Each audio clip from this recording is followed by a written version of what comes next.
Түсіңде әжетхана көру. Мен бұны рухани ластық деп эфирлерде жиі айтамын. Осы рухани ластықты ашықтайық енді. Бұл лас болған тәннен рухтың желкенуі болып табылады.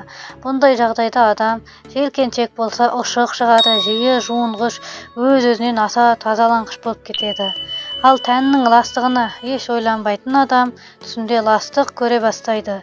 Себебі оның тәні рух тұруға өте лас, және бұған адамның періштесі де шыдамайды деп айтылады ғой.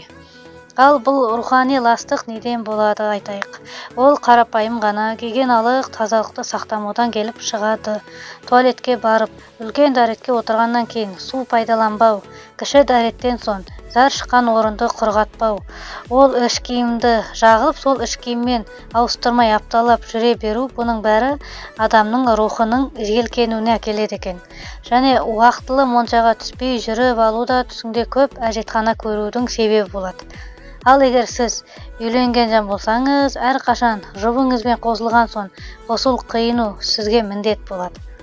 Көп адамдар тек асты жағын жууды міндет деп біледі. Дегенмен жұбайлық тірліктен соң толық жуынбаған адам рухани лас болып саналады. Айлық етек келіп кеткен соң қосыл қиынбаған қыз, келіншектер де рухани лас болып саналады. Ал егер сіз таза адам болсаңыз, кіші дәрет әрі үлкен дәреттен соң су пайдаланатын болсаңыз, және уақытылы ғұсыл алып жүрген болсаңыз, сіздің түсіңізде туалет көре беру болса, былай жорылады. Бұл самооценканы, яғни өзінің бағалауының төмен екен белгісі болмақ.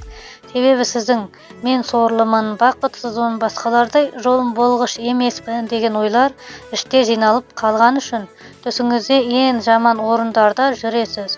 Сіз өзіңізді басқалардан төмен санасаңыз, сізді сол төмен орынға лақтырады сіздің санаңыз. Сондықтан осындай түс көресіз.